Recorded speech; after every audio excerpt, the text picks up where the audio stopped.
Dulu sempat ngamuk karena Anies gondoli Monas tanpa izin, kini Menteri PUPR dukung penuh revitalisasi era PJ Heru, gempur tempat reuni Kadal sampai bersih. Sesuai dengan Perpres 25 tahun 95. Jadi Pemprov harus mengajukan. Ya, itu ada semua. Pemprov itu tugas untuk menyusun rencana dan anggaran. Kemudian Komisi Pengarah bertugas untuk menyetujui dan mengendalikan kawasan Taman Merdeka. Bapak izin untuk revitalisasi Monas itu kapan akan dilakukan ya Pak rencananya? Kita baru bahas dengan teman-teman ahli nanti. Sebelah mana Pak? PJ Gubernur DKI Jakarta Heru Budi Hartono melaksanakan rapat pimpinan bersama Menteri PUPR Basuki Hadimulyono. Rapat tersebut membahas rencana penataan kawasan Monumen Nasional Monas. Pantauan detik.com di kantor Balai Kota Jakarta, Selasa 11 April pada pukul 10 WIB. Rapat pimpinan diadakan secara tertutup. Beberapa kementerian yang ikut dalam rapat adalah Menteri Sekretariat Negara yang diwakilkan, Menteri Perhubungan RI yang diwakilkan, dan Menteri BUMN RI yang diwakilkan. Sebelumnya diberitakan PJ Heru akan membahas desain ulang Monas bersama dengan tim ahli. Namun Heru belum merinci kapan penataan ulang kawasan Monas dimulai. Rencana desain ulang Monas terungkap setelah PJ Heru bertemu dengan Menteri BUMN Erick Thohir Rabu 19 Oktober silam. Saat itu, keduanya juga membahas terkait sinkronisasi aset yang dimiliki BUMN dan Pemda untuk menjadi fasilitas publik dan mendukung UMKM. Erick berencana mempercantik kawasan Kementerian BUMN, Jembatan Sarinah hingga Tugu Monas menjadi area publik yang ramah lingkungan. Monas tentu akan menjadi bagian publik area yang hijau. Apa yang dilakukan oleh PJ Heru bersama Menteri PUPR sebagai upaya menyelamatkan Monas dari ketidakbecusan Anies yang menghancurkan Monas dengan kedok revitalisasi. Pohon-pohon ditebangi yang sampai sekarang entah dibawa kemana. PJ Heru ingin mengembalikan Monas ke tangan warga Jakarta, bukan seperti Anies yang secara masif diklaim dan dikuasai oleh para kaum kadal yang demen banget reuni di sana. Sebelumnya, di era Anies Januari 2020, pohon-pohon di area Monas ditebangi demi revitalisasi. Saat itu, Pemprov Jakarta hendak membangun Plaza Parade. Terdapat 191 pohon yang ditebang untuk revitalisasi Monas. Selain itu, 85 pohon dipindahkan, padahal dalam Kepres 25 tahun 95, 53% kawasan Monas harus kawasan hijau.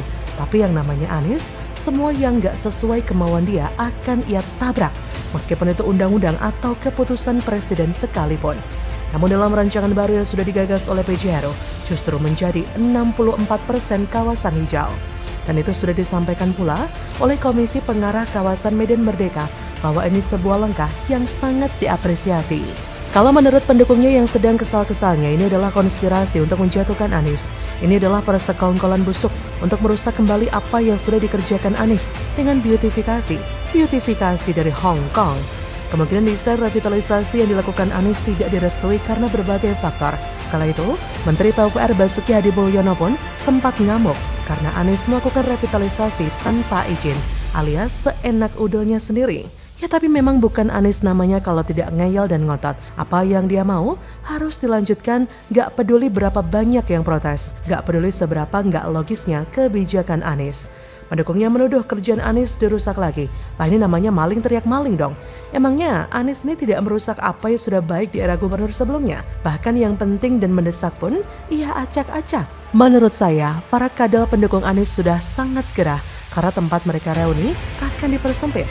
Ini merupakan kabar bagus ya, karena akhirnya Jakarta bisa bebas.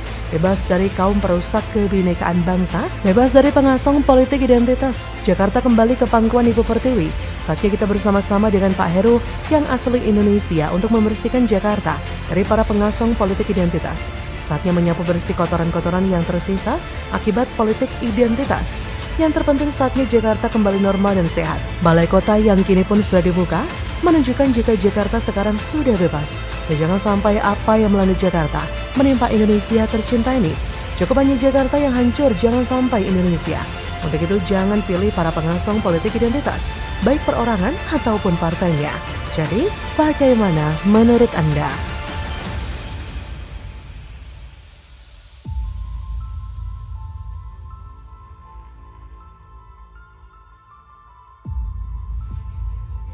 Nggak takut diprotes Germo. PJ Heru tegas benahi RPTRA Kalijodo yang sengaja dimangkrakan Anies, tempat prostitusi nyaris hidup lagi. Waduh. Ini udah bahaya ini. Retak semua. Ini retak ini. Ini potensi roboh ya. Ini sampai ini ya. Ini masuk Jakarta Utara ya. Ini potensi roboh ya. Jadi ngelihatlah lokasi ini tadi Pak Kepala Dinas Pertamanan akan memperbaiki yang hal-hal yang harus dirawat, termasuk juga memperbaiki kanopi, pengecetan, sama-sama teman-teman wilayah tentu terkait dengan merampaikan tadi kita undang komunitas dan sebagainya. Tapi saat ini adalah concern adalah bagaimana kami merevitalisasi kawasan ini. Untuk apa? Untuk kegiatan masyarakat yang lebih baik. Jadi insya Allah setelah Lebaran ini kita asun as possible, semakin cepat semakin baik. Kawasan Kalijodo, Jakarta, dikabarkan jadi tempat prostitusi dan hiburan malam lagi. Pernyataan mengagetkan itu bukan datang dari mulut sembarang orang, tapi dari Ketua DPRD DKI Jakarta, Prasetyo Edi Marsudi. Udah kayak seperti dulu lagi, kata Prasetyo. Padahal, pada saat pemerintahan sebelumnya sulit sekali untuk membersihkan tempat itu. PJ Gubernur DKI Jakarta, Heru Budi Hartono, ingin menghidupkan kembali suasana ruang publik terpadu ramah anak atau RPTRA Kalijodo. Untuk itu, Heru memerintahkan dinas terkait segera memperbaiki RPTRA peninggalan Gubernur Basuki Cahayapurnama alias Ahok itu. Heru meminta Dinas Pertamanan dan Hutan Kota DKI Jakarta segera melakukan pembenahan pada bagian bangunan dan fasilitas yang perlu dilakukan perbaikan. Dari hasil peninjauan ini, Pemprov Jakarta melalui Dinas Pertamanan dan Hutan Kota akan melakukan perawatan seperti perbaikan kanopi, pengecatan ulang, dan lain-lain. Setelah selesai diperbaiki untuk menghidupkan kembali aktivitas warga di taman ini, PJ Heru bahkan ingin mengadakan berbagai kegiatan positif atau acara yang bersifat rutin atau seremonial. Misalnya, ajang kejuaraan sepeda BMX, lomba fotografi, dan perlombaan lainnya dalam rangka memeriahkan HUT DKI Jakarta di bulan Juni mendatang. Kepala Dinas Pertamanan dan Hutan Kota DKI Jakarta, Bayu Megantara, berjanji segera menindaklanjuti arahan PJ Gubernur Heru dalam upaya perbaikan dan perawatan, termasuk aktivasi RPTRA Kalijodo dan perbaikan tembok, atap, dan fasilitas lainnya akan dilakukan setelah Lebaran. Saat selesai direvitalisasi nanti, PJ Heru juga akan mengajak masyarakat untuk bersama-sama merawat keberadaan RTH RPTRA Kalijodo. Diketahui, RPTRA Kalijodo merupakan peninggalan Gubernur Basuki Cahayapurnama alias Ahok. Kalijodo dulunya dikenal sebagai tempat prostitusi terbesar di Jakarta. Ahok kemudian menggusur lokasi itu meski mendapat perlawanan dari preman atau germo setempat. Ahok lalu menjadikan lokasi itu sebagai ruang publik terpadu ramah anak. Setelah era Ahok sempat terbengkalai dan tidak terawat lagi karena pemimpinnya tak mau mengakui peninggalan Ahok dan mungkin sengaja memangkrakannya. Pada September 2022 lalu, Ketua DPRD DKI Jakarta Prasetyo Edi Marsudi sempat bilang kawasan Kalijodo kini berubah kembali menjadi tempat prostitusi dan hiburan malam. Menurut pengakuan salah satu warga, praktik prostitusi muncul kembali di kolong tol Pluit Tomang yang lokasinya di seberang RTH Kalijodo. Ini artinya dulu tidak ada pengawasan atau upaya perawatan RPTRA Kalijodo di era Anies Baswedan.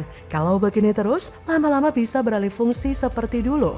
Maka daripada itu, ketika mendapat komplain dari ex-wakil Gubernur DKI Jakarta, Jarod Saiful Hidayat, PJ Heru bersama jajarannya langsung gerak cepat memperbaiki fasilitas yang telah rusak.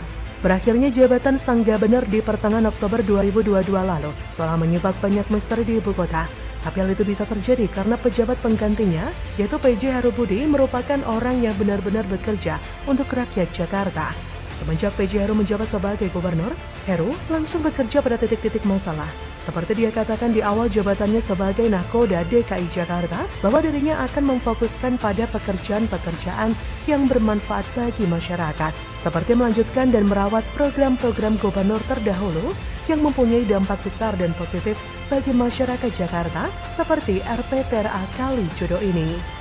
Kondisi yang dapat menjadi kunci keberhasilan Heru selama nanti menjabat sebagai orang nomor 1 di Jakarta, yaitu dengan melakukan apa yang selama 5 tahun terakhir diabaikan oleh gubernur sebelumnya. Selama menjabat, PJ Heru sudah memperlihatkan bahwa dirinya seorang pejabat eksekutif yang bertipe pekerja keras, yang tidak banyak bacot, tapi kerja.